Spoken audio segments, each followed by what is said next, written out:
At 3:30 in the morning, deep within the Caribbean Sea aboard the USS Ioima's command deck, tension grew thick. The task force had successfully apprehended their high-value target, Nicolas Maduro, and everyone aboard understood that Venezuela wouldn't accept this without retaliation. The ship's entire defensive array had gone active. Missiles stood ready, anticipating either an aerial assault or incoming warships seeking vengeance. However, the adversary employed a strategy the Americans hadn't anticipated. 10 small blips suddenly separated from the innocent-looking civilian maritime traffic. No AIS identification signals appeared. They surged forward at a wild 40 knots, slicing through the darkness, making directly for the Ioima's starboard flank. The Ioima's commanding officer felt paralyzed. He controlled an ultimate instrument of war, loaded with sufficient armament to level an entire nation. Yet, in this critical moment, technology worth billions became ineffective. The 10 small blips resembled venomous darts aimed at the giant's vulnerable point. Target acquisition was impossible. Missile deployment wasn't an option. For nautical miles separated them, 6 minutes until contact. Naturally, the adversary wasn't acting recklessly. They'd orchestrated a masterful maneuver to negate America's technological superiority. No warships or military planes were sent, assets that American radar would eliminate from 100 meters out. Instead, they dispatched 10 retrofitted civilian craft, combining wooden fishing vessels with rapid ghost boats. Don't dismiss the idea that wooden vessels can't threaten the massive USS Ioima. Actually, Venezuelan intelligence had executed a brilliant strategy. Initially, American military radar shows extreme sensitivity toward metal, while wood and fiberglass composites provide excellent radar wave absorption. On American displays, these 10 vessels appeared identical to large swells or drifting wreckage, mere sea clutter. Once radar acquisition occurred, the danger was already critically close. Additionally, international waters swarmed with commercial shipping and fishing operations. Engagement protocols, ROE, prevented American sailors from engaging civilian craft without prior attack or confirmed hostile identification. The adversary understood this perfectly. Consequently, they deliberately advanced from the sector with maximum merchant vessel density. Missing would result in civilian casualties. Every vessel functioned as a 500-kilogram floating improvised explosive device. A single impact on the stern's well deck would rupture the hull, flooding the ship and triggering soldier panic. This would create their presidential rescue opportunity. Furthermore, they carried shoulder-launched missiles, manpads. Any helicopter descending to engage from overhead would instantly become vulnerable to being destroyed before firing. It represented a calculated exchange. 10 inexpensive boats versus a billion-dollar warship. Returning to the command center, for minutes and 30 seconds remaining, 3 nautical miles distance, the commanding officer recognized time for hesitation had expired, though indiscriminate missile launches remained impossible with numerous civilian ships beyond the enemy. He was compelled to employ graduated escalation tactics to reveal the enemy's actual nature. Gun crews stationed on the ship's catwalks engaged the LRAD system. Picture a massive speaker projecting a concentrated sound beam at 150 decibels, exceeding jet engine volume. It generated a sonic barrier inducing severe pain, sufficient to nauseate and disorient anyone caught in the beam's path. Typically, even the most determined smugglers would retreat when facing this device. Not this occasion. The suicide boat crews came extensively prepared, equipped with specialized noise-canceling headphones, dismissing all alerts while maintaining full throttle toward the vessel. An MH-60S Nighthawk helicopter received urgent deployment orders. It flew at extremely low altitude, illuminating with its intense searchlight for intimidation, but immediately fire flashes erupted from the leading craft. 50 caliber rounds sliced through the atmosphere toward the American helicopter, compelling the pilot to execute evasive banking maneuvers. The civilian disguise had collapsed. The enemy initiated fire first. The commanding officer bellowed orders for every MK-38 25mm chain gun topside to commence firing. Thunderous gunfire bursts created white water columns encircling the small craft. Yet, at this juncture, battlefield reality became brutally apparent.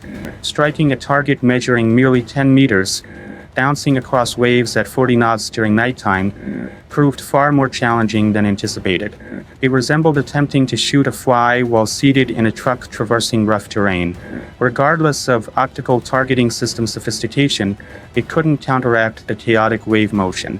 Rounds flew erratically, occasionally striking water, occasionally soaring overhead toward distant merchant vessels. Distance had decreased below 2 nautical miles. The adversary had formally reached the engagement zone. Upon witnessing American fire tower faltering, the Ghost Fleet immediately altered tactics. They abandoned their chaotic moth-like frontal charge, instead dividing into 2 highly coordinated wings forming a pincer maneuver. The initial group swerved dramatically leftward, functioning as bait to draw fire. Simultaneously, the primary force of 6 vessels exploited the opening, accelerating to maximum velocity and driving straight toward the Ioima's stern, targeting the landing bay hatch, its most critical vulnerability. On the vessel's deck, American gunners frantically attempted target locks, but at that instant, lightning flashed from the decoy formation. A Venezuelan fighter risked exposure amid the bullet storm, shouldering an RPG-7 launcher. The projectile screamed through space, though not targeting the thick steel hull. It aimed precisely at the superstructure housing the most delicate electronic sensors. A tremendous explosion rattled the secondary radar tower. Wreckage scattered over the deck. Dark smoke poured out, reducing visibility. Portions of the Ioima's electro-optical sensors on the port flank went immediately offline. The commanding officer shouted into the communication system to report damage and the loss of portside observation. The circumstances had shifted too rapidly. From Predator, the massive vessel now found itself encircled, half-blinded, with those mobile explosive packages under a mile distant. 60 seconds to impact. This moment tested the experienced skipper's abilities. He recognized that sustained close-quarters firefighting in this chaotic environment presented excessive risks of ricocheting shrapnel striking the ship or stray fire hitting merchant traffic. A more intelligent approach was needed. The commanding officer roared commands for hard starboard turn at maximum speed. The 40,000-ton vessel trembled, listing sharply sideways while executing the aggressive turn. You need to grasp that when a massive object like the Ioima maneuvers at high velocity, it doesn't merely slice through water. It generates a tremendous wake, producing an artificial tsunami barrier reaching 3 to 4 meters high, surging outward. The small Venezuelan ghost vessels charging from astern immediately collided with this water wall. They tumbled like plastic playthings, totally losing control, pitching violently so onboard gunners could no longer steady their weapons.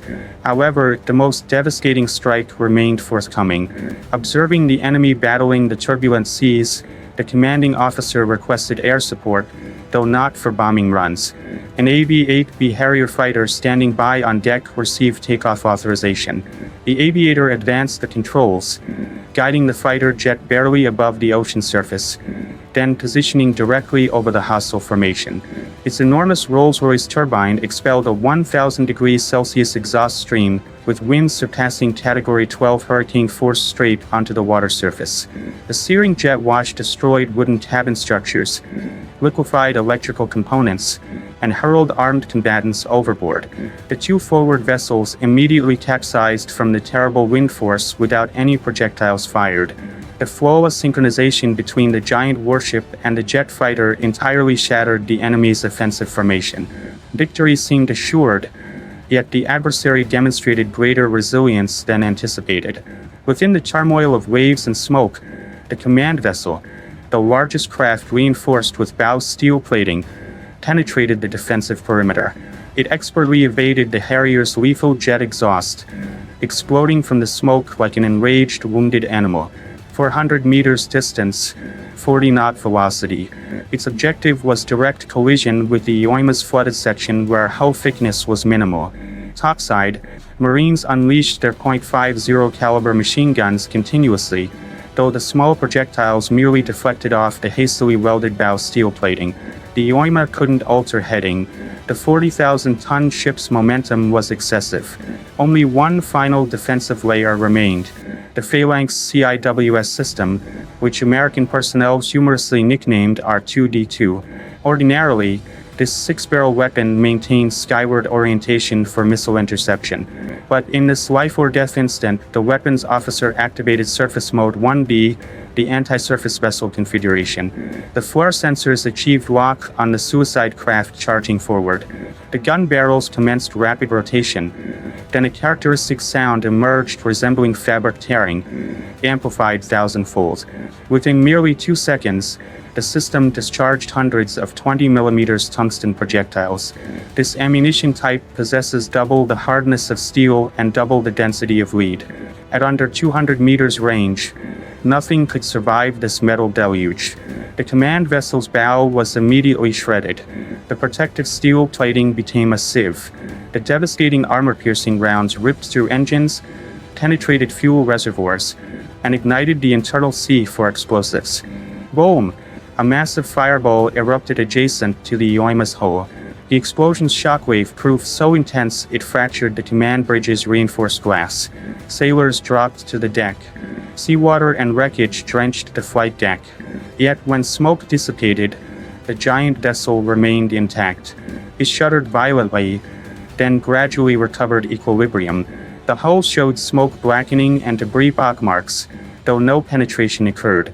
Death had barely missed.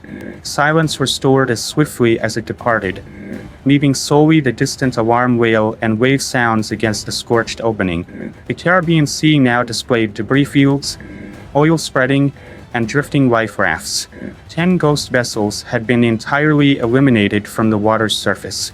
Promptly, American sailors deployed ribs, rigid-hull inflatable boats, into the water, not for pursuit, but for recovering the surviving attackers floating in the oil-contaminated sea. This represented the detached professionalism of a major military force, ruthlessly neutralizing dangers, yet rescuing adversaries once combat ceased. Deep within the vessel's interior, in a specialized detention zone, Nicolas Maduro sat motionless, his complexion drained. He just perceived the explosion that shook the ship, the detonation of his own allies. His most dedicated followers proved willing to perish to liberate him, yet paradoxically, their rash action nearly destroyed the exact person they sought to rescue. The final hope had evaporated completely. The extraction operation succeeded. The United States prevailed, though on the command deck, no cheering or celebrating occurred.